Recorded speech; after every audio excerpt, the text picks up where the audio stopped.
Welcome. It's time for Blocktalk. We are on Bitcoin block 412654.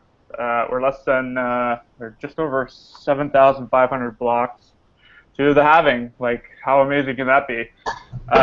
So it's going to probably be on July 10th. So yeah, mark those calendars and keep an eye on that network. We've got a couple awesome sponsors here to mention before we start the show. First off is Starcoin. These guys are working in Spain to bring Bitcoin debit cards locally to build an economy for Bitcoin with consumers and merchants all together and kind of hijacking the Visa network. Very cool project, and they sponsored some beer for our guests tonight in the decentral space. This is the address. I'll post it in the chat below, and if you guys feel like sending some of our guests beer, go wild. And our other sponsor who bought some pizza and set up the thing tonight is HostedBazaar. So the way OpenBazaar works is you actually have to be online and host your store. But if that is too much of a responsibility for you, or you just want guaranteed 24/7 hosting of your store, join HostedBazaar today. And yeah, enjoy their awesome rates. Some of our lucky guests in the audience there will definitely get some coupons, I've been told. Maybe I'm lying. Anyways, on to the main event. We have the OG of OB, the Wolf of Bazaar Street, and yeah, Mike Wolf. Welcome to Decentral, and thanks for coming on Blocktalk. Thank you. We good to go? Yeah. Cool. All right, sweet. All right. So before I get started, how many people have heard of OpenBazaar? Raise your hand. Okay, most people. How many people have used OpenBazaar? Okay, so a few people have used it. Okay, maybe we could convert you tonight. All right. So in 2014, there was a project that started that was called Dark Market, and it was actually created at a hackathon in Toronto by Amir Taki. And this is really where the original idea came from for a decentralized e-commerce platform. And this is a screenshot on the projector, as you can see. It's pretty basic because it was just a hackathon project, and they did it over a course of, I think, a day or two. And this is basically what they ended up with. As you can see at the top, I think they kind of stole the Pink Floyd logo and turned it upside down, but still cool. And then on the left, there's like peers. I think that's like other nodes of the network that you could connect to and potentially purchase from. And it looks like they have like a shout box on the right side, which is, I think it's just an input where you could just type a message and it would show up to anybody on the network. And there's just a way to chat. So anyways, that was the original hackathon project. I wasn't there. It was completely different people. I think they went on to win the hackathon project. They might have won some money or whatever. But going forward, Brian Hoffman actually forked that project since it was open source. And I don't think Amir really had plans to push it forward. So Brian forked the project, and really his idea was to build something a little bit cleaner. So he didn't really want the whole dark approach to it. He didn't want it to be about illicit items. He wanted it to be more about a market that could grow into something that's more legitimate. So this is actually the first screenshot of OpenBazaar after Brian forked it and changed the aesthetics of the design. And as you can see, it kind of has some of the same components. So on the right side, there's the people that you're connected to, and there's like the shout box where you could type a message and talk to everybody on the network. We're also on a store page, so we're on Epic Tees, and it looks like this person was selling T-shirts. So yeah, it's really, really, really basic. This was very, very early on in the project, but this is kind of where it all started. So kind of going forward a little bit here, kind of. Mike, before you go, Yeah. Did you do the screen share button? Oh, let me check. Just for the internet people. Yeah, think your bandwidth setting might be too low. Oh, yeah, there, Sharing. Oh, it is. I can see it now. Perfect. There, okay, cool.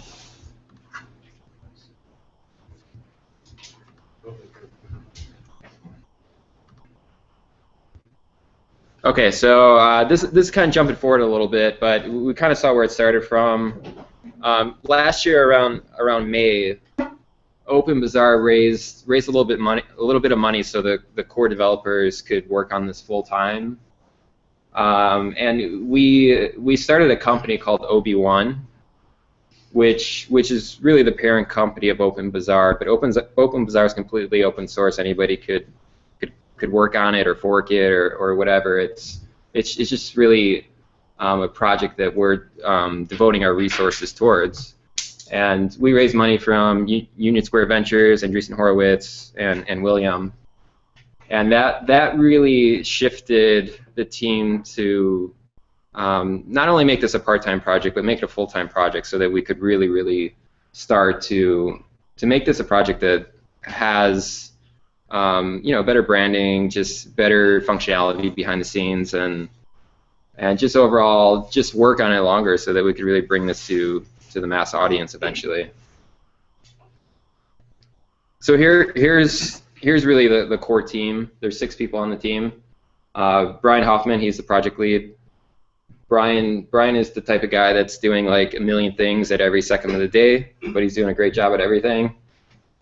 So he's kind of managing all of the details and moving this thing forward, and just making sure that we have money to continue working on it and things like that. Sam's up there in the middle top. Sam's operations lead. If you've been on our subreddit or a Slack channel, Sam's always active in there, just engaging with the community, helping people with installation issues and things like that. Washington is the research lead, so he's really looking at all these new emerging technologies that are coming out. Definitely like the Bitcoin protocol, the Lightning network, and stuff like that, and trying to figure out like how do all these pieces come into OpenBazaar, and how does it make sense for the average user. That's me in the bottom left corner. I work mostly on like branding and interface of the application and the overall experience that users have using it. And bottom middle is Chris. He's basically the mastermind behind the server. So really the server is like kind of the bread and butter of the whole application. So this server basically connects to all these other nodes in the network, and it gets really complicated. I can't explain all the details since I'm a designer and Chris is more of a developer. So yeah, that's basically what Chris does, and Josh is mostly in charge of the JavaScript application. So for the people that have used it, he's the one looking at all the pull requests coming in. He's working on features and just managing the code base, basically.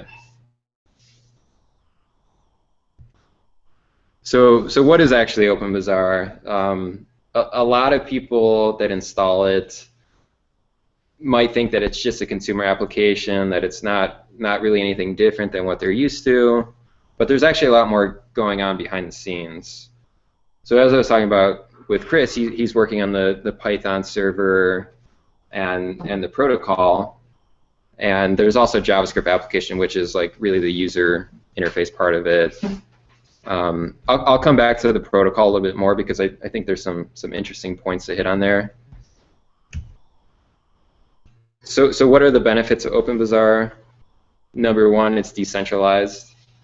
As you can see on the right-hand side, there is no central point of failure on the network. So if any of those little tents went down, the network would continue to move forward as is, and it wouldn't be affected.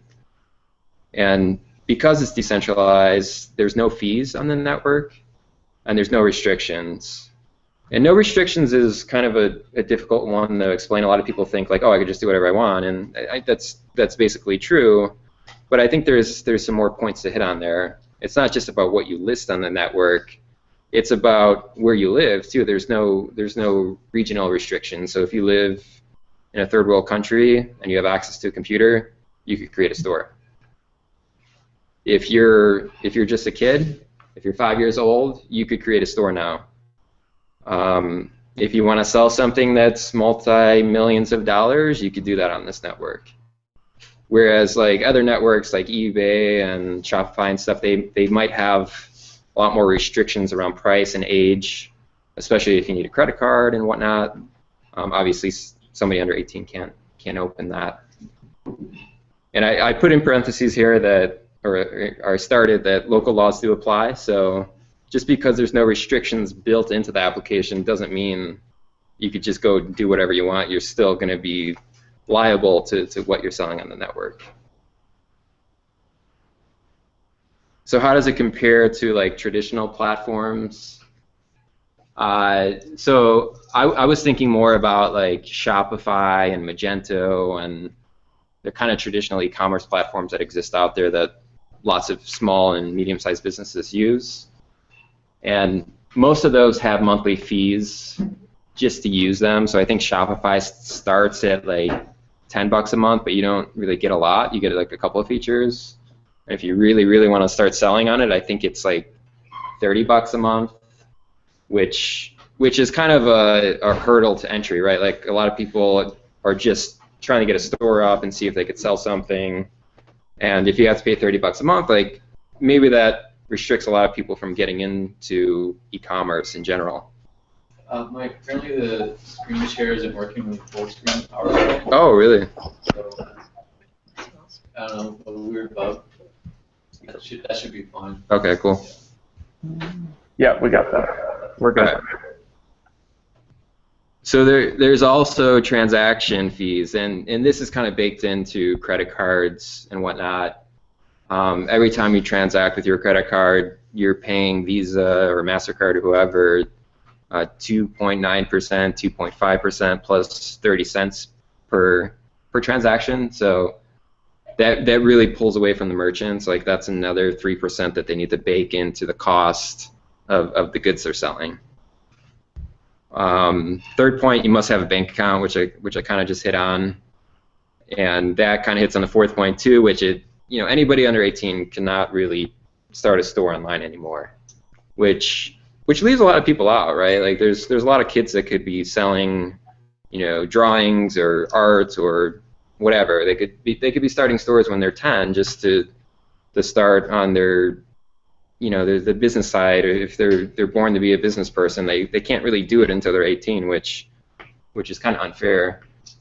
What else? Like if you want live chat on your traditional e-commerce site, you need to use a third-party service, and that information, like all of the conversations in your live chat sit on somebody else's server, so that all that information is being exposed to somebody else. And there's a cost to that too, right? Like you have to pay these third-party services to use live chat. Same with reaching your audience. So most traditional e-commerce sites reach their audience via email marketing. So maybe it's MailChimp or Constant Contact or whatever it's called. There's a lot of them, and people have to pay these services to basically reach their audience and just say like, hey, come back to our store and buy something. And there's no market built into it. So a lot of these e-commerce stores have to do SEO or search engine advertising, which maybe they're paying $2 a click just to get some exposure, and you bake that into the cost, and it's really hard to make a profit at the end of the day. So OpenBazaar on the right side, there's no monthly fees. It's just software. You can install it. Anybody can install it, start a store. There's no transaction fees because we don't use credit cards. We use Bitcoin. There's no age restrictions because anybody can use Bitcoin, whether you're 5 or 105. There's no listing restrictions. So again, you can list whatever you want, but you might want to check with your laws first. And there's live chat built in, and it's completely peer-to-peer chat, so your conversations aren't sitting on a server where somebody could kind of see what's going on in your conversations. It's on basically 2 servers, the person you're talking to and on your own. and you can reach your entire audience. This is coming soon, and I'll hit on this a little bit more later. But we're going to be building more social features into OpenBazaar so that you could reach your audience a lot quicker and without having to pay a third party. And there's a consistent data structure. So with all these traditional e-commerce platforms, they all do things a little bit differently, and the data is a lot different. So if you wanted to build a crawler or if you wanted to like basically get data from these e-commerce sites, you'd have to build crawlers to crawl all different types of platforms, which makes it a lot more complicated and a lot more messy. Whereas if you just use OpenBazaar, everybody's on the same data structure, which is nice. There's no fragmentation there. So this is a picture, a screenshot of the current live version of OpenBazaar. And I'll talk in detail a little bit about what's going on here for those that haven't used it yet. So at the very top, this is basically like a browser address bar. It works pretty similar. So you could type in a handle. So stores have handles like Twitter. So you could register a handle via one name, and they save your handle into the blockchain. So for example, you could have like @shoes, and anybody that types in @shoes into that address bar will land on your store. And you could also do searches through this address bar. So we use hashtags like Twitter does. So if you use the pound symbol and you did like pound food, you would basically hit the network and pull in all the food listings into your OpenBazaar client.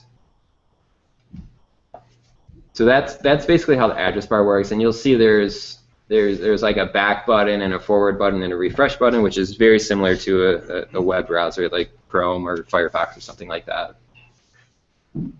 And a little bit lower here, we're in the Discover section.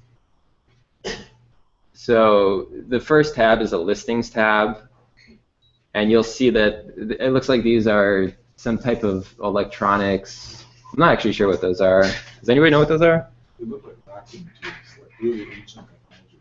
Really? What do they use for? Oh, is it? Studio? Okay. So somebody else is listing these on the network. They're selling these items, and my computer connected to their computer and pulled these listings in without any centralized server to display that stuff. It's completely peer-to-peer in that sense.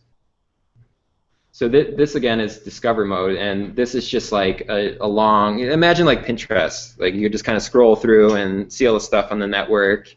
At this point, it's pretty random, like Pinterest. So you're just kind of just seeing random stuff on the network. It might not necessarily be things you're interested in, but there is another tab down here for personalized. So you can follow stores like Twitter or Facebook. You could follow different people or stores on the network. And when you go to your personalized tab, that just pulls in stuff that you're actually interested in then. Is that using IPFS already, like the photos not yet? No, not yet. Okay. Nope. So yeah, we'll hit on that a little bit more later.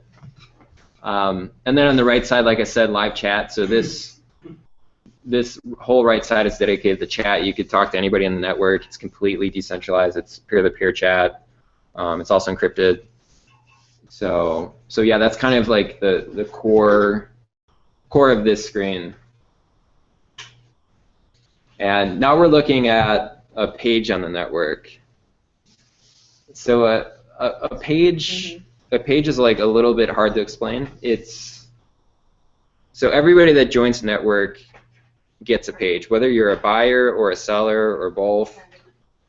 You get a page on the network, and if you're not a seller, you don't get a store tab. You just get your about page. You could have followers, and you could follow other people. So going back to like the social play, like we're trying to make this a social market. so that it's not just like eBay where you just go on and you buy your toaster and then you leave.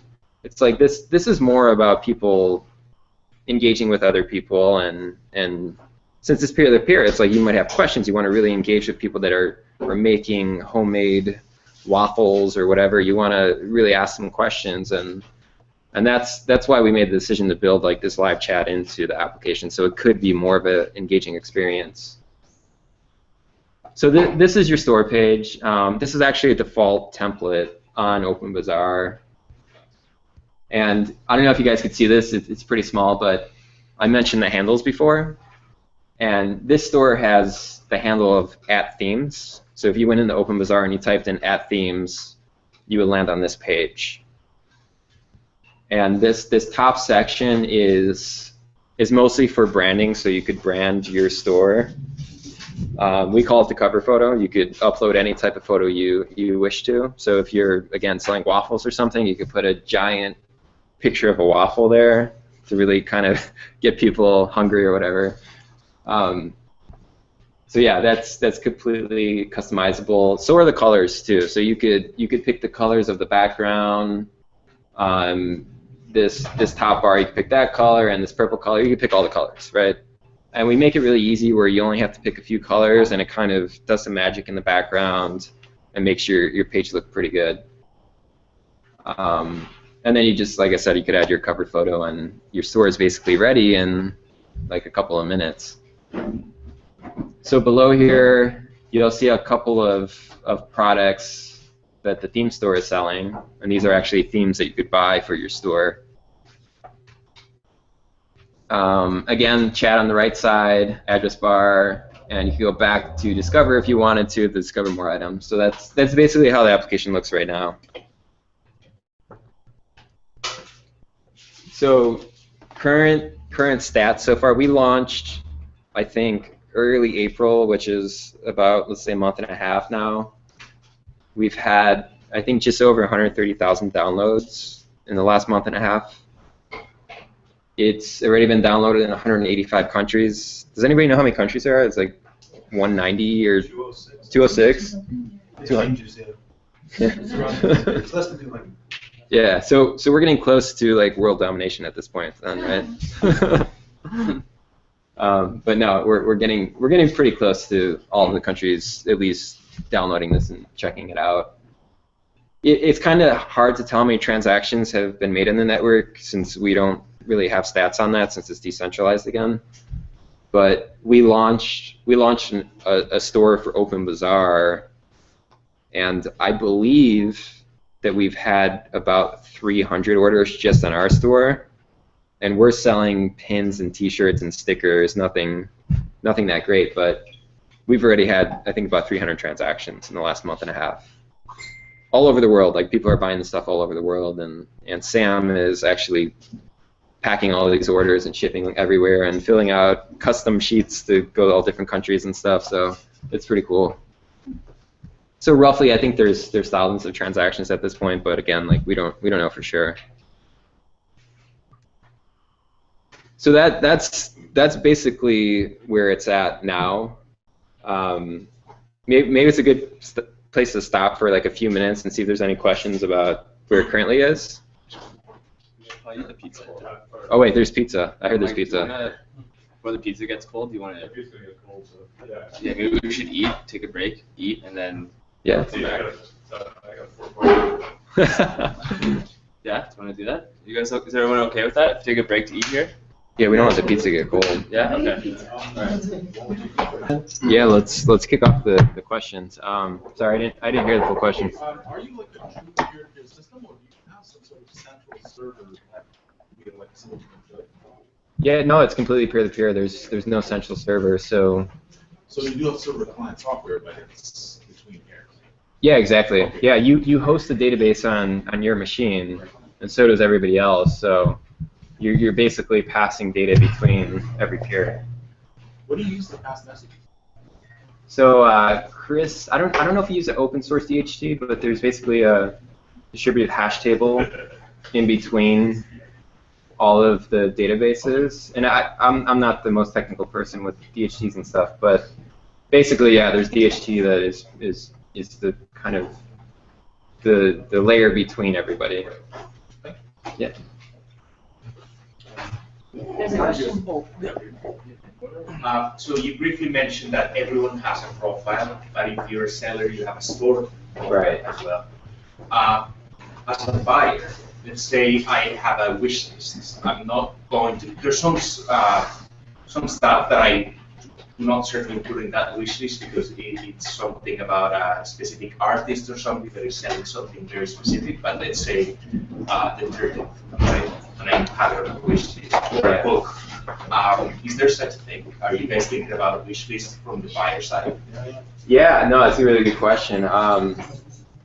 So right now, we just launched a month and a half ago, so we don't have a ton of features, but going forward, we want to kind of replicate all of the features that you're used to on e-commerce platforms. So I would definitely say that a wish list or things you like or something like that will exist on your page or private to your page and your settings or whatever. So yeah. It seems like a really good thing for goods, but how about services? Do you think that, like, for example, well, like cheapers, like I do massage, right? So, do you think that could work at all? Or? Yeah, so there's actually 3 different listing types on the platform now. So you could sell digital things like music or games or digital art or something like that. You could sell physical goods and ship them anywhere in the world, or you could do services. And really, services hasn't really picked up yet. We haven't seen a lot of services on the network yet because I think it's not really needed, I don't think. Yeah, well, what I would like to see is like more web developers or coding type of people on the network selling at an hourly rate or something like that. But I think that's a huge market and it hasn't really been tapped yet. There's some language tutors. Oh yeah, there are language tutors. There's people teaching like Polish or German, and I think they jump on Skype for you for like $20 an hour or something to teach you. Pretty popular on there, do you find? I don't know. Again, it's kind of hard to tell because we don't have that data. It's completely decentralized. So maybe. I got one question online here. 90% of the listings don't have prices. Is there anything you're kind of doing about that, or making it mandatory? 90% of the listings don't have pricing. Was that the question? Well, it was mostly that there's not a lot of pricing. Like some of them just have NA listed on products, and I guess he was rather frustrated. I don't know if I fully understand the question. I'm sorry. Just curious if you're going to implement some sort of mandatory listing of a price on items, because right now there isn't. No, actually there should be a mandatory price on a listing. I'm pretty sure that's a required field. Yeah, I'm almost positive it is. So I'm not really sure where that question. That was just sorry, Corn Trader. I guess you were mistaken. Yeah. No, if it is happening, it might be a bug. So we'll have to look into it. Okay. Thank you. Is it in Bitcoin or what denomination? So everything's in Bitcoin, but you could also set your local currency. So it will translate if you want to do Canadian dollars or whatever.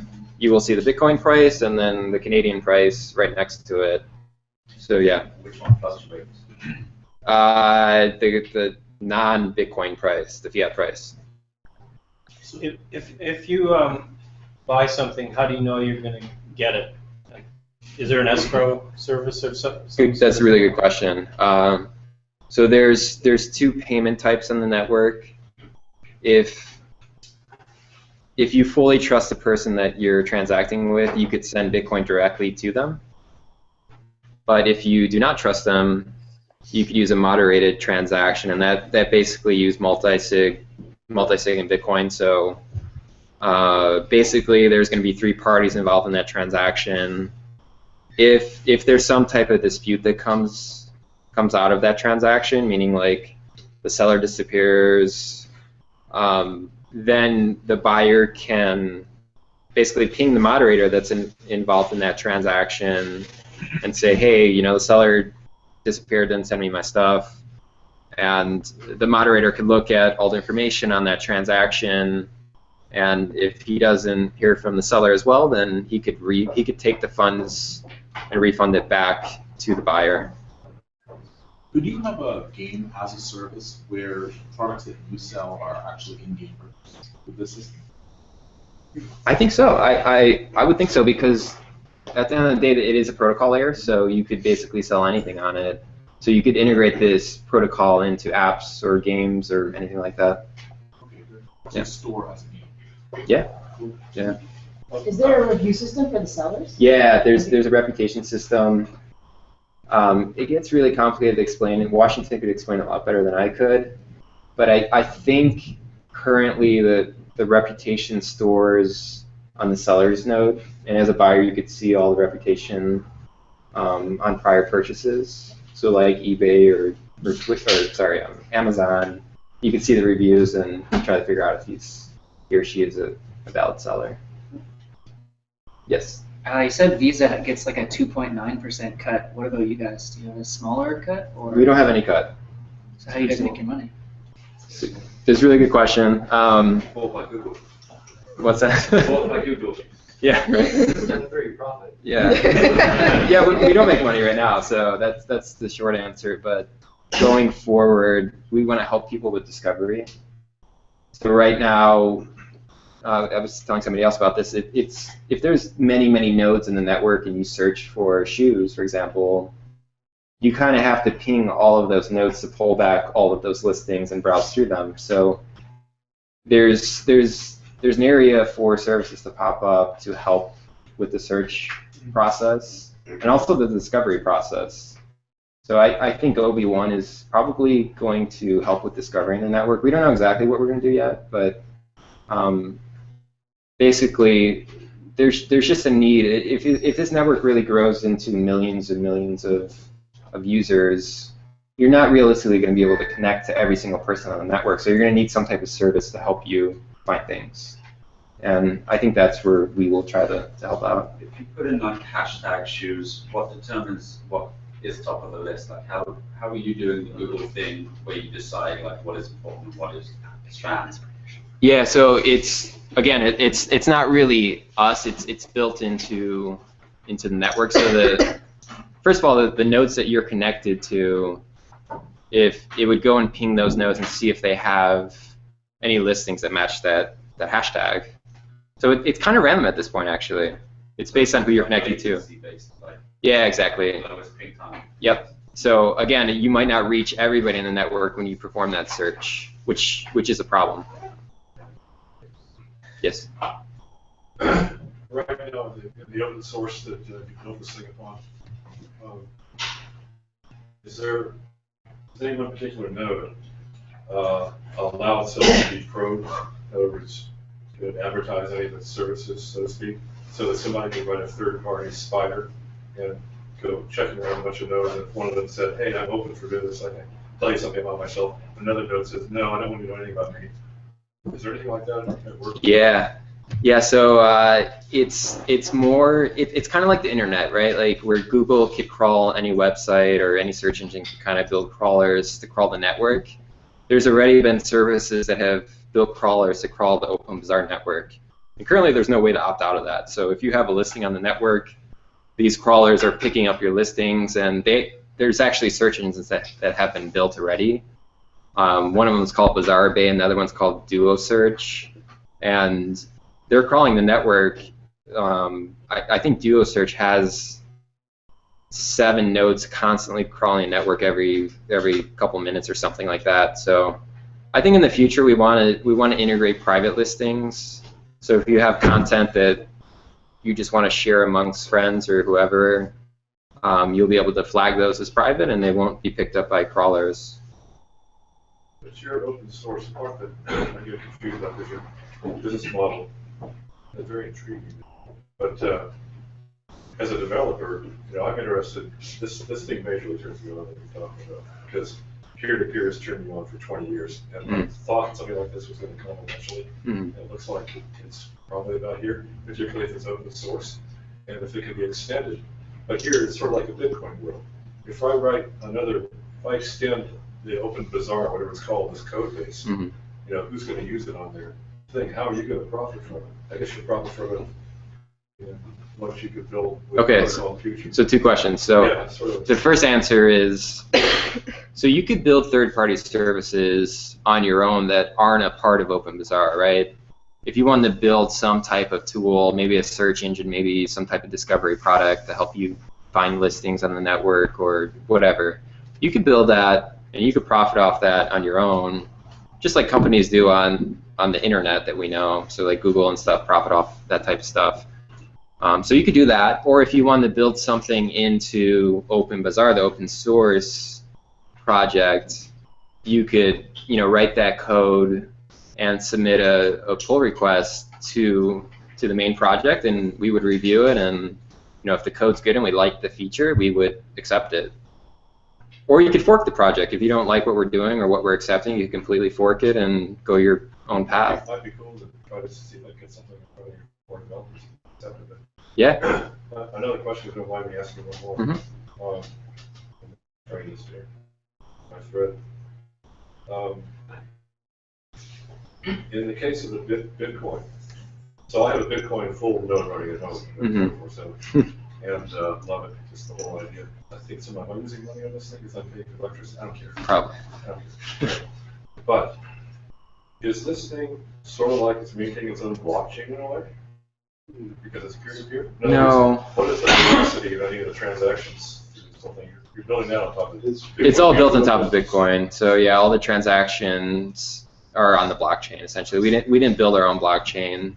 I think there's some competitors that have built decentralized markets that have built their own blockchain, I think, but we use Bitcoin 100% for that. In the case of maintaining reputation, for example, if that was on its own kind of blockchain, if that Right. was one of the things that OpenBazaar was contributing, because I don't Right. think that's ever been done.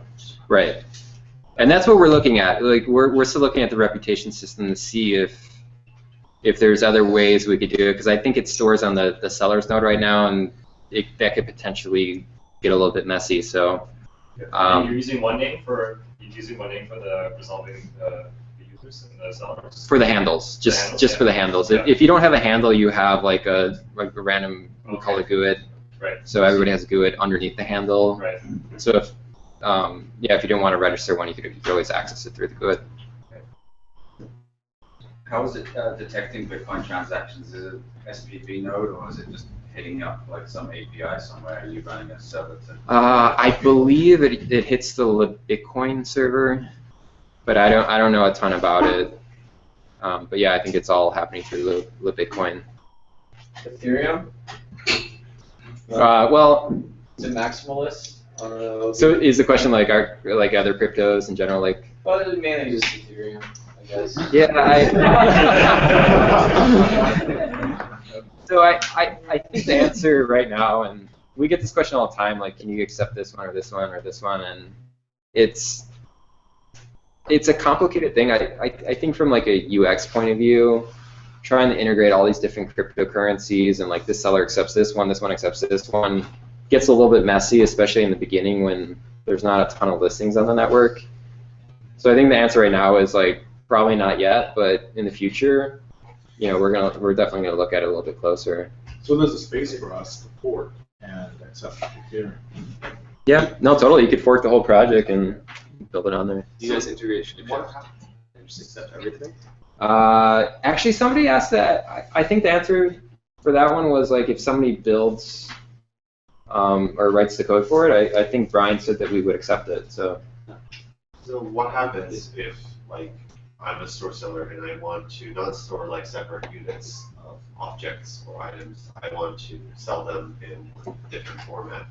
Like what if like the store page that you provide doesn't work with the format that the item is. Do you mean the layout of the page? Well, or not so, just or? that, but also like for example, if I want to sell a unit of something. Yeah, I think use the interactivity, but like, is it possible to customize one of these things with code or something? Like if I don't want to just sell a shirt, I want to sell an actual like token, for example. Like, and I don't want to sell them tokens of like units, integers, but also as kind of like an exchange. Like 1.6 or something. Is Yeah. Is there any way to code your own kind of store page, or is that mainly just kind of? Yeah, well, we've talked about building like a more of a plugin system so that developers could build plugins on top of the foundation, so that we don't have to accept all the code into the foundation layer. Right. So right now, like, not yet. I mean, you know, a plugin system is pretty complicated. So I think in the future we're definitely gonna look at it, but it's probably gonna be a little bit ways out. If me as a buyer want to use the escrow system, for example, I'll need to search for a moderator myself, or will the system find someone for me randomly? Yeah. Because it needs to be someone I trust and someone I'm sure the seller doesn't know. So. Right. So the way we have it set up right now, and this might change in the future, is as a store, as a vendor, when you set up your store, you could basically select moderators that you want to represent in your transactions, your multi-sig transactions. And then as a buyer, when you come into the checkout process on any vendor store, you might have 5 or 10 or 15 options that vendor offers, and you basically could look through and figure out, you know, which one that you may or may not trust, and you could decide at that point. So the moderator would just be another user, and you base it on their prestige profile. Right, right. And moderators will have a reputation score in the future. So if there's sketchy moderators, you know, buyers and sellers will be able to leave feedback on the moderators. Moderator charges a fee then, I guess? Yes. And that's only if a dispute arises. So if it is a multi-sig transaction but no dispute pops up, there's no fee. But, you know, if the seller disappears, well, let me step back. So when you're checking out, you will see their dispute resolution fee in the checkout process. So some might charge 0%. Some are just doing it to build reputation on the network. But some are charging like 1%. It's pretty low, and it's just more of a safety mechanism so that if the transaction does go bad, it's not like you completely lose your funds. You know, that person might take 1%, but at least you get your 99% back. Would moderators be able to select what kinds of disputes to moderate? So could they say, we want to like high-end, not low-end? Yeah. Yeah, in the future. We're going to allow them to basically anytime a store wants to use their services, they'll get a dialogue and say, like, do you want to work with, you know, Shoe Universe, yes or no? This is the products they're selling, and they can make a choice at that point. But I think they'll also be able to make a choice at the transaction point too. So if that's what's that?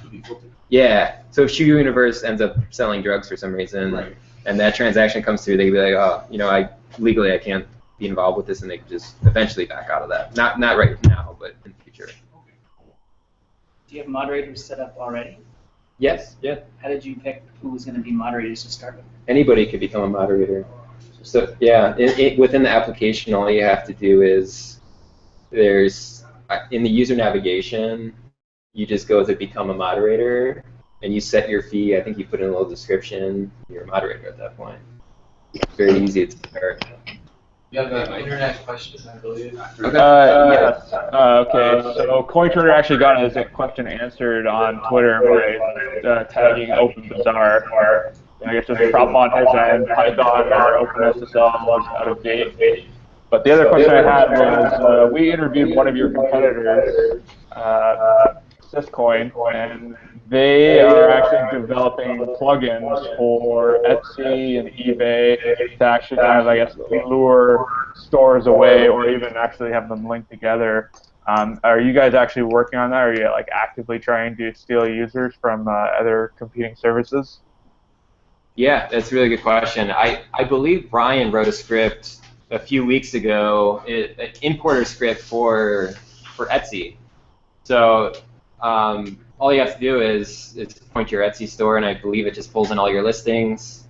I haven't personally used it, but I think it could only take a matter of a few minutes to do it, but I'm not 100% sure. But yeah, we're definitely working on that stuff. Very cool. Yeah, thanks. I think that's the only question I have. Cool. We're just going to continue with the next part of the presentation because we know everyone has many questions, and we want Mike to be able to get us out of the way first. Yeah, no, I think that was a good place to stop. So we're going to go more into where OpenBazaar is heading. I think we've covered pretty well like what it is now, and it seems like most of the room has already heard of OpenBazaar. So I think it's probably good to just talk about what's the future of it. All right, so I believe, is that Judge Judy? I think it is. Yeah.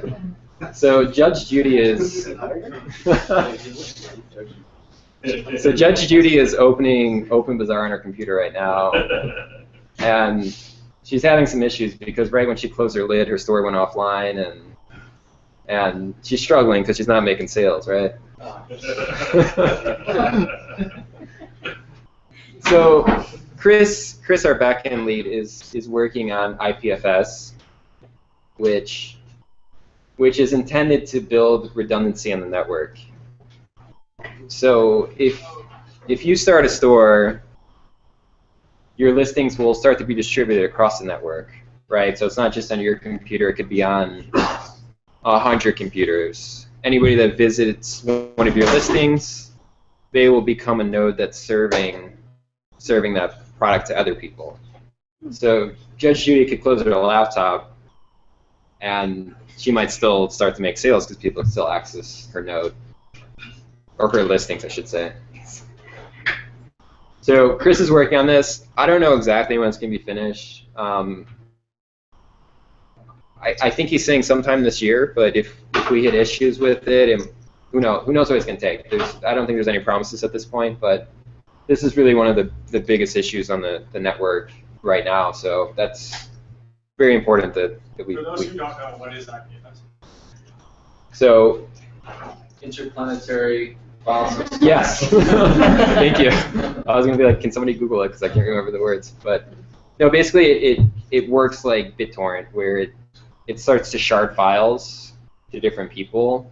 So a store on OpenBazaar is basically a bunch of JSON files. The listings are JSON files, and part of those listings might be on this node and this node and this node and this node, and it might recompile it as you try to visit that page. So it's gonna work a lot more like BitTorrent, where it's completely distributed and there's redundancy built in the network.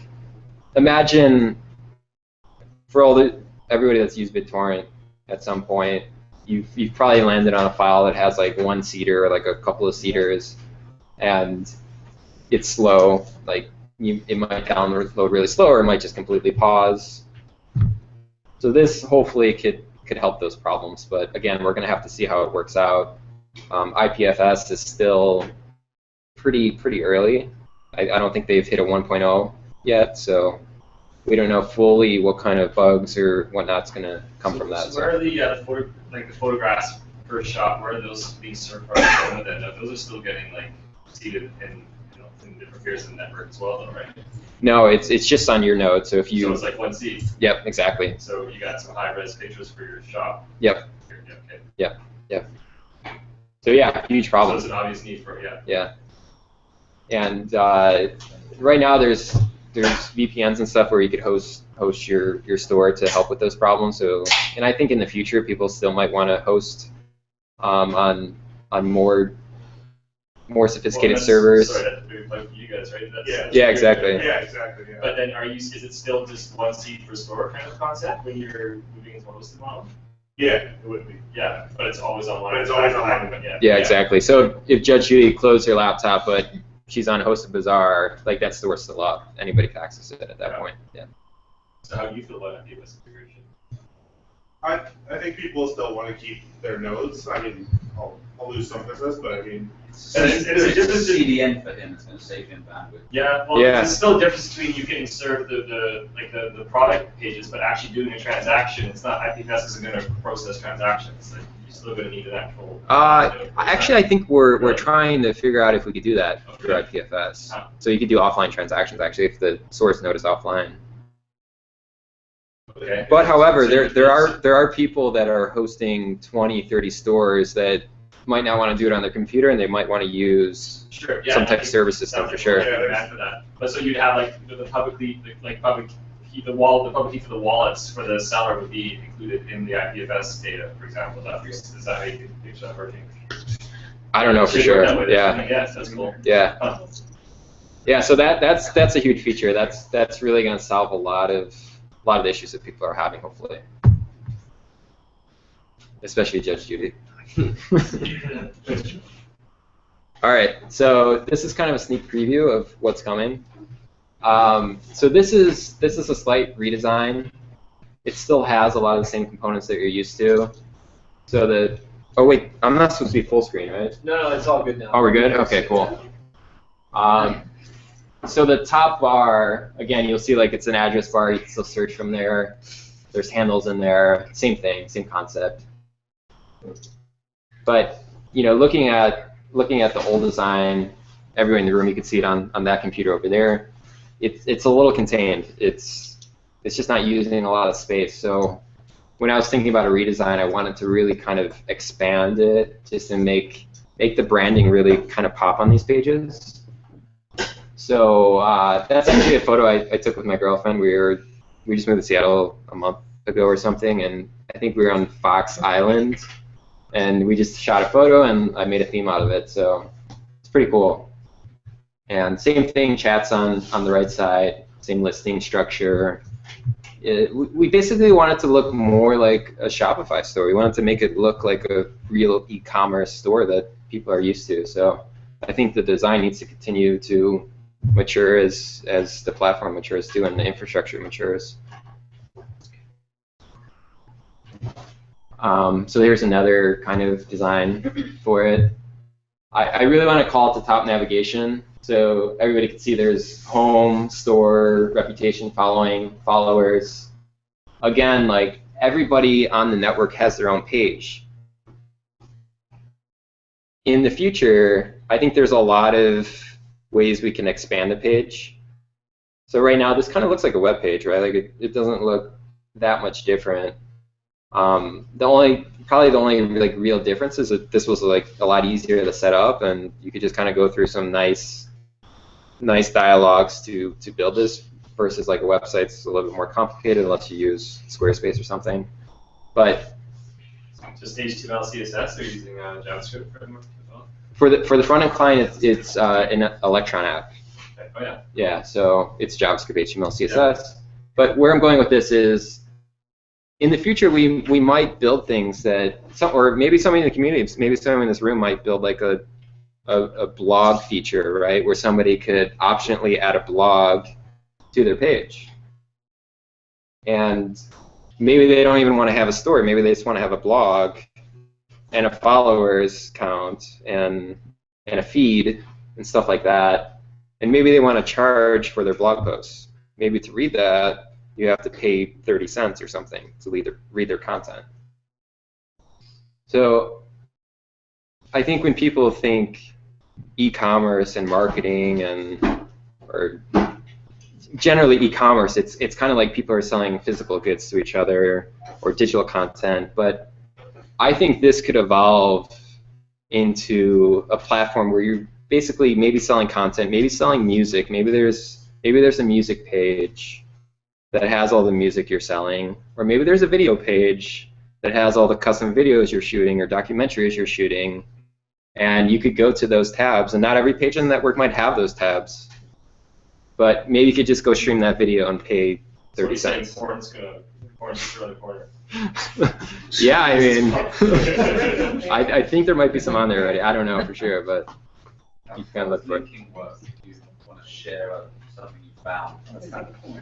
Is there a link that works outside of this native desktop? Yeah, really good question. So I don't have the app running right now, but if you highlighted the address bar, if you clicked into there, similar to the web, where http:// we have ob://.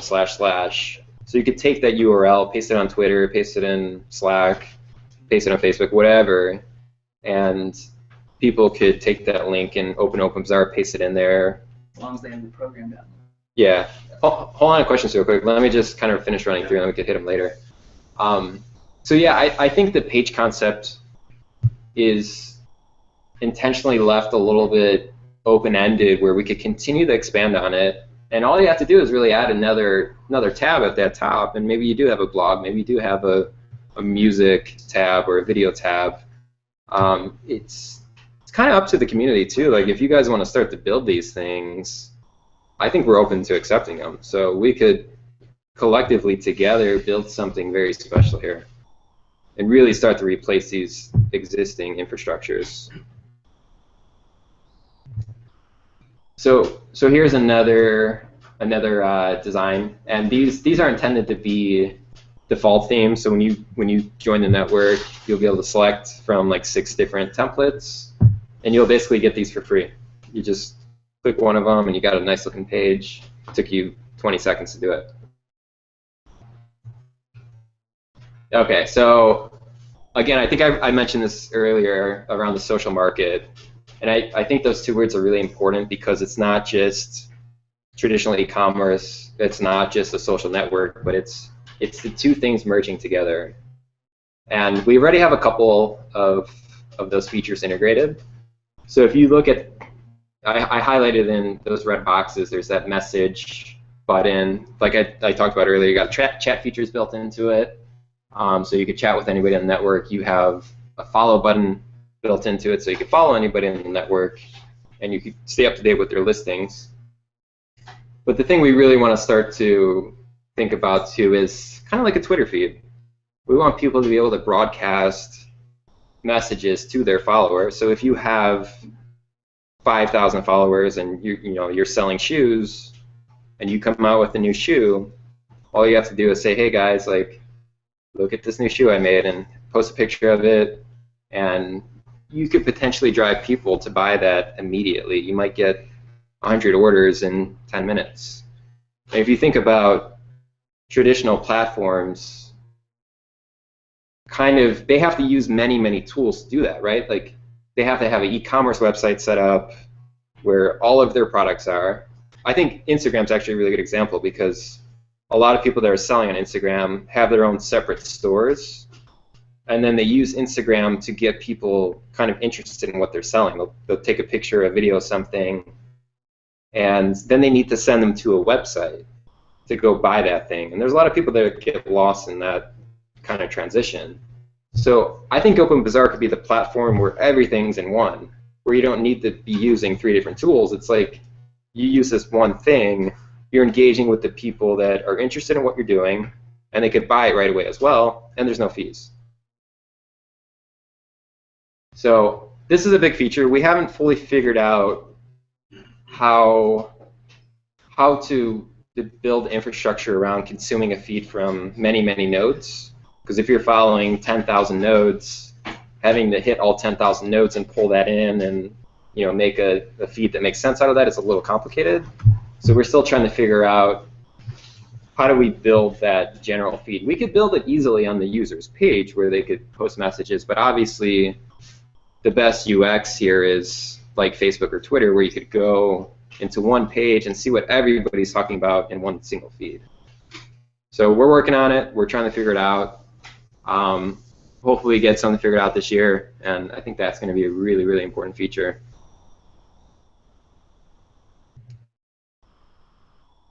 So the future, again, talking about what else is coming, inventory management. Right now, there's no good way to manage different variants and how many pieces you have in a certain size and things like that. So that's a very, very obvious thing we need to build in if we want to get medium or larger size merchants onto the platform. Without inventory management, it just doesn't make sense for them. So we're still really early, where it's just peer-to-peer. People are using it for much simpler stores, but once we get inventory management in, I think that's when we'll start to see at least medium-sized stores start to really use the platform. The second point, P2P curation. So I think one of the big problems again is, or one of the future problems I should say, is there might eventually be millions of listings on the network. how does anybody make sense out of that, right? It's a hard problem to solve. And one of the ways we want to take a crack at that is to allow anybody in the network to curate listings for anybody else.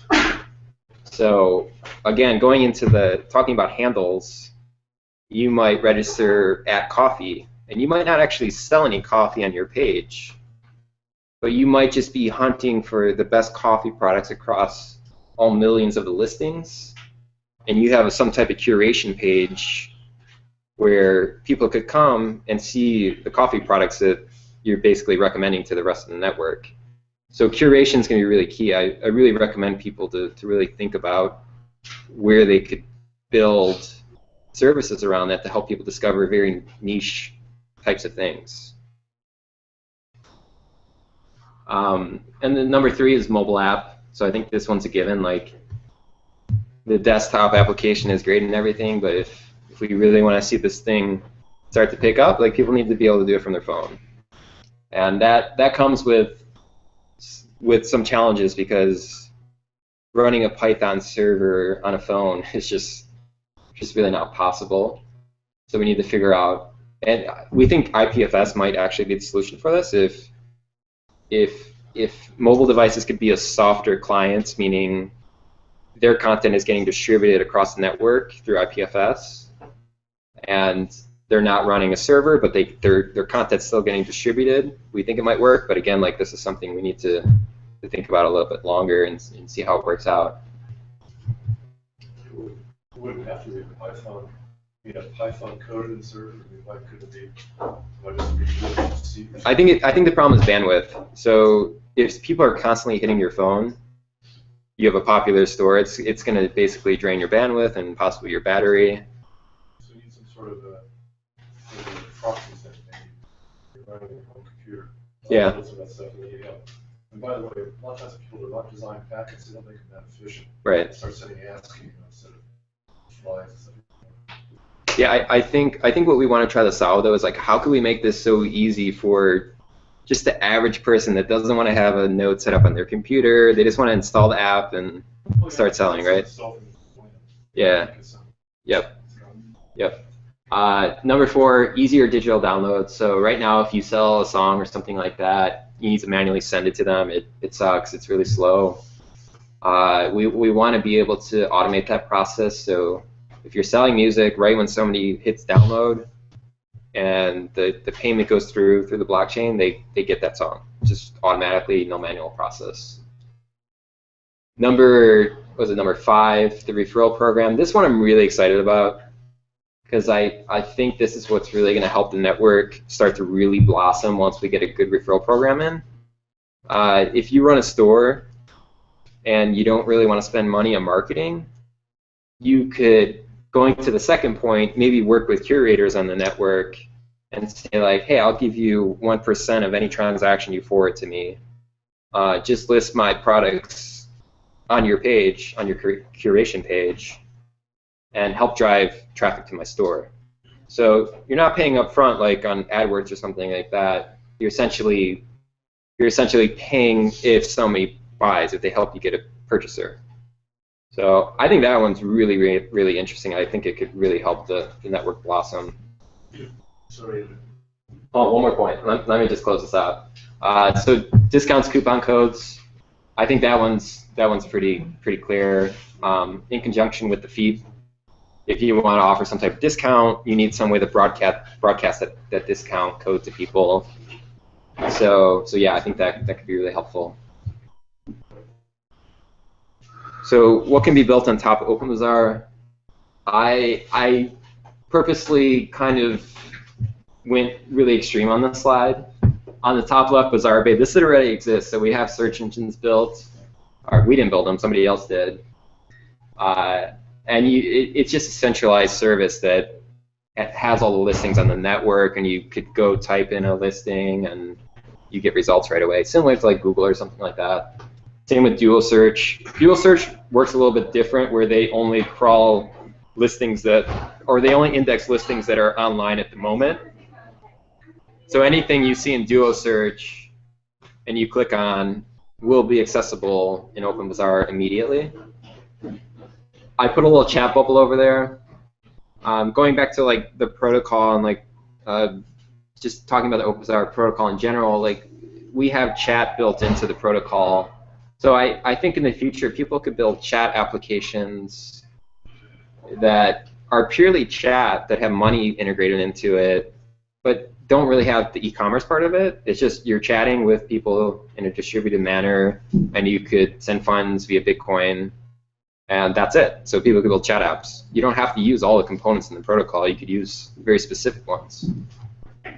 Next to that, I put a drone. I had some like really pie in the sky kind of idea around drones, where maybe a drone could have OpenBazaar Store running on it, so that you could send the GPS parameters and say, like, I want a picture of this GPS parameter, and it flies to that location, takes a picture, somehow sends it to you, and collects the money, right?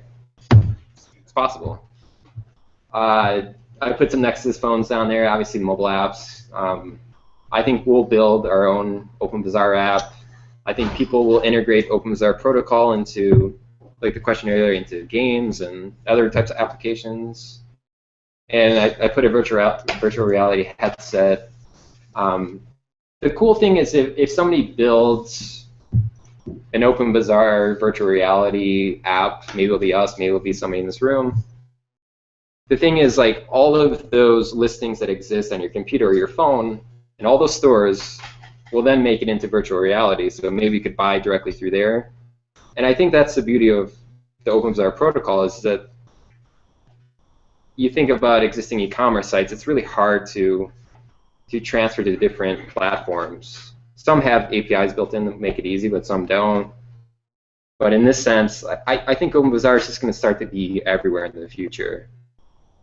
And I think a room like this is a really good opportunity to meet people that are interested in building on top of this protocol. And I think everybody in here should start talking amongst each other and thinking about ideas on how OpenBazaar can be built into these emerging technologies. And who knows, maybe your future business partners in here and you might come up with some amazing idea. So that's pretty much it. We can do questions again. If I don't answer every question,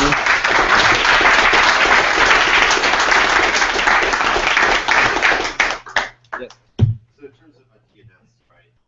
Like, oh, I want the ad copy, you know, and a curator, but someone else has the ad copy, right? How do you negotiate it? Like, who gets and how long? Is it like is it the domain system where I reserve the handle, or like how long? Like, who designates, or do I buy the handle? Like, yeah. Yeah, it's a good question. So you could go on onename.com right now, and you could register a handle. They store everything in the blockchain. So once you register that, it's yours basically forever. And if somebody else has a handle that you might want, you would have to somehow figure out who that person is and try to negotiate with them. But I think there's a lot of good handles out there still, so you guys should definitely start registering. People selling handles on OpenBazaar right now. So people have already just gone and bought the handles. They're selling them like yeah. Oh, and they're free to register. It's not like a domain name where you got to pay $12 or something. You can go register for free. So are there any thoughts of something using an alternative to a handle? Like I don't know, like a hash or something outside of the paradigm of a handle? Yeah. Yeah, so based on the other question, everybody starts with a GUID, so it's just basically a hash of characters and integers. And if you don't register a handle, people could access your store or page through that hash. But if you want to be a little bit more user-friendly and you want to add shoes, well, then you can go register that and tell people to visit you via that. Would it be okay for a moderator to, let's say, offer customer retention management as a service, or would that conflict with the role of moderator? Yeah, so we purposely designed the experience so that you could be a moderator, you could be a store, and a shopper. Right. So you could be all three of those roles and eventually have reputation just for your store, reputation just for your moderator services, and potentially as a buyer as well. I have some quick ones. First, is there anything else out there like you guys that's doing something like this? There's actually quite a bit of people that have been working on this. Okay, do you guys have like any federation happening between you all, or? Not really. No. I don't think there's a lot of collaboration. I think. Alright, so if we do a federation, so like if I'm on OpenBazaar, I want to go to some, do some kind of exchange with some on a different network, can I still have that exchange, like a federation? So I'd have to kind of do it. Yeah. They're all pretty isolated at this point. Is it Fox and kind of get that one? Well, I don't think any network has really picked up much yet. OpenBazaar is definitely. The biggest. Yeah. So if other networks pick up, maybe in the future, but at this point, all the other networks are pretty small. Okay. So yeah. I think that's a cool thing, cool direction to keep going. But the last question is, if I want to start playing with this, where would I go? I'm not super tech savvy. Yeah, that's a really good question. For anybody in the room, go to openbazaar.org, Okay. and there's a big download button. All you have to do is hit download. If you're on Mac, Windows, or Linux, we have installers for every operating system. It's a simple. It's like installing anything else. Okay. You run through an installation process, and you're basically on the So what's the platform. difference between using that and using the host from today? So we guys have like pizza. Yeah. What's the difference? So based on the Judge Judy screen, Right, yeah. if Oh, that's you what close it your is. lid, your store goes Whereas offline. if I use them, then it's always. Okay, Yeah. Yep. Oh, cool. Okay, thanks. Obviously, in marketplaces, network effects play a big role. Mm-hmm. Like, how much of a hurdle is it to surpass the network effects enjoyed by Craigslist? Mm. And also, at the same time, how grateful are you that Craigslist hasn't evolved? Yeah, it's a really good question. I mean, there's a lot of people here, so I think that's a sign that there's something special happening here. It's a decentralized e-commerce platform hasn't existed before. So if there's a need for it and people really, really want it, I think the network will just naturally grow. With that said, I think we also need to kind of look for the areas or the niche audiences that would benefit from this the most and try to pull them onto the network. So the second question, Craigslist. Yeah, I don't think they're ever going to evolve, so we don't have to worry about them too much.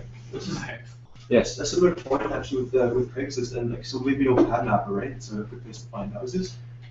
They pull in like I think Airbnb and a bunch of other things right onto PadMapper itself. So I use that whenever I look for a new house or a new place to live. Right. That's what this whole federation thing might be pretty cool. This could become like a more central kind of place for other bazaars. Well, that's what Duo Search is. Duo Search and Bazaar Bay do that. But it doesn't only for Open Bazaar. It doesn't do like Craigslist, Right. for example. But they could potentially pull from other networks too. PadMapper's Open Bazaar. Right. Right. Cool. Okay. Yeah. So I opened the store, but I don't sell anything. I couldn't really figure out what to sell. Mhm. But you guys might be thinking, or it would be great if you guys could come up with low-hanging fruits. So tell the community, hey, go down to the clothing stores around your neighborhood and just book up the things that they have and create stores for them. Yeah. So I don't have anything to sell, but could you guys think or have thought about low-hanging fruits that people just like me could go and target locally? That's a really good point. I think we could definitely do more engagement in the community to give them general ideas of what we think might work. I mean, again, it's just going to be kind of an educated guess on our part to figure out what we think might work well in this network. And we already started reaching out to. There's like these underground shoe markets where people have these like rare Nike shoes, right? And I know Washington has been really, really interested in trying to get those people onto this platform because they're using Instagram to sell and they don't really have the tools to actually, complete the transactions and stuff. So. Two questions. When did you guys get started? Early days, and second question is, when did you know you wanted to do it full time?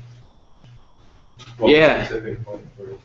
Yeah, so I think the whole project started in 2014, and Brian was the original creator of that when he forked Dark Market, and Washington and Sam joined shortly after, and they're basically the co-founders of the project. I joined part-time, I think 3, 4, 5 months afterwards, and that's basically where it started. I think there was such a demand from the community, like everybody was really intrigued by it, and there just seemed like it was worth building. So they went on to raise some money, and we started working on it June, full-time May of last year, so about a year now. It's been about a year. So we still got a long ways to go, but it's starting to mature. It's really starting to mature. So I think in another year or two, this thing's going to be pretty sweet. How far with the current staffing does your initial funding round get you? A year, 2 years? I don't know for sure. I think it's maybe another 6 months. I'm not 100% sure. And then you say you're exploring other business models. I think I'm pretty sure you guys are probably pretty confident you get a second round. Yeah. Even though it's got, so that's not really the biggest issue. But I see like potential business models is like dealing with larger merchants, right? Like providing like a service model, like open source service model kind of idea. Yeah. Are you familiar with like WordPress and Automatic? Right. Yeah. Yeah. I think we want to kind of do the same thing where we add services or discovery enhancements to the network. Which sounds like you can maybe play catch up with a couple of projects that are already starting to do that. Yeah. Yeah. I think we're all trying to do the same things, and it'll be interesting to see who kind of wins the market, I guess. Right. Well, I think what you pointed out is like that. Like at some point, the scope is for the average user is too much. So it's all those services, whether it's curation, search, all that stuff, it's all value-added services on top of the protocol. And the thing of value that you guys are giving as a kind of gift to the community is like the protocol, right? And having this kind of source of support. Yeah, exactly. Yeah. So last question, sorry. So it's an Electron. Because I missed that one part. You're saying so is it one piece of code that's the peer? Like that's the. It's 2 pieces. So you got a server and you got a server. Is if I want to be store. Yep. I just want to read as a client. I can use the Electron app. Sorry, you need both right now. And if you go to openbazaar.org, you basically get both in an installer. Right. So if you install it on your machine, you really don't even. Yeah, you kind of don't even know what it's installing behind the scenes, but. That could be the first step for your mobile app as well, right? Because very only, like it could be not. GitHub is working into Flight, so. Right. Yeah. Right. Yep. I think maybe we should get some last questions and then wrap up. Anyone have anything else to ask, Mike? Yeah, I have a question. Yeah, go for it. Have you guys thought about doing any kind of like equity crowd sale, like digital assets? Maybe something like that, or like Mycelium just if you saw that they sold basically a 5% stake in Mycelium wallet, in just sale, and they capped it at 7,500 bitcoins. Yeah. They left it for 2 weeks or something. I think they raised just over 5,000. Interesting. To give them like somewhat like an evaluation. Yeah. So doing that at all? I think Brian and Sam in Washington considered it very early on, but they just, I can't remember why, but they decided not to go that route. They wanted to get funding. So I think we're probably going to stay in the funding route for the most part, but who knows? It might change.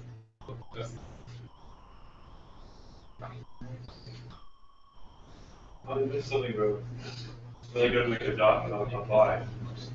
So just set a buy function. Yeah, so you like a download button to transfer your Bitcoin. By the way, have you ever thought about getting a Bitcoin wallet as well? Yep. Yeah, that's what I should add to the second from last slide. We plan to integrate a wallet into the app because right now you still gotta kind of manually copy Bitcoin addresses and it's a pain in the ass. So we definitely want to get away from that. That's like an extra step. This already has to have a Bitcoin. Yep. Yep. But all that stuff will get more user friendly in time. It's just we don't have many resources and building these features is pretty complex. So yeah. Yeah. Just back to some basic UI stuff. You mentioned videos before. I think we were talking about Instagram, but is there the ability to do product videos as well as just product images, or can you embed a YouTube like unboxing or something that would? Yeah, not yet. We've heard a lot of people ask for that, so I think we need to consider it more. It gets a little bit complicated. I think maybe with IPFS, maybe distributing videos might be a little bit easier. Well, it's HTML5, right? So. Yes. Right. Yeah. Then you can have video content next to it. Right. Yes, it would work. Right. But it looks like some part of your browser has an HTML5 interpreter, right? Well, it's all based on Electron, so it is essentially HTML and JavaScript. Yeah. So yeah, I think we should wrap it up. It's around 9, I think. Some words from Mike. Yeah, so I just want to mention if anybody's actually interested in HostedBazaar and hosting a store, because they can't keep their computer online 24/7. I am offering 1 month free to anybody who is interested. So it's mainly geared towards people who actually want to open a store, as opposed to just kind of browsing the network. So after all this is done, if you're interested, just come see me. You have some like cards. Yeah, I have some codes that you can go on our website. What are your fees normally? $10 a month US. Okay. So whatever Canadian. Doesn't matter on the. But we only take Bitcoin. Yeah. So Cool. it's Yes. equivalent of US. Nice. Yeah, and I guess we'll give it up for Mike. Thank you very much.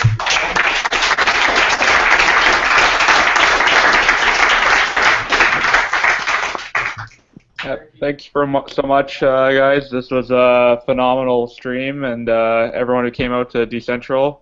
And Mike, yeah, you're great. The Dos Ex of UX. We hope to see you again sometime soon. The future is bright for Open Bazaar, and yeah, for everyone watching at home, thanks for tuning in, and we'll see you sometime in the next 1,000 blocks. We'll see you.